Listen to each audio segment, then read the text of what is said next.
যাই হোক ভাই, সবকিছু তো বুঝলাম। তো ভাই বাড়ি ঘর গুলো করেন না কেন? বাড়ি ঘর করবারে টাকা পয়সা নাই।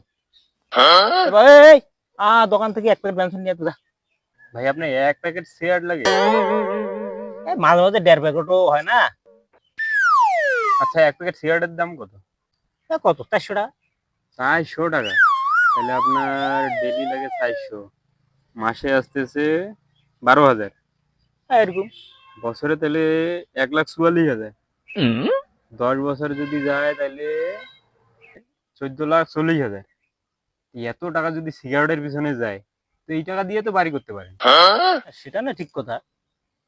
তুমিও তো মনে হয় 25-30 বছর ধরে চাকরি করো, আর আমার জানা মতো তো তুমি বিড়ি সিগারেট গুল পান কিছুই খাও না। তোমার এই বাড়ির এই অবস্থা কেন? আমার তো তার টিনের বাড়ি, তোমার তো খেরের বাড়ি। কয় কি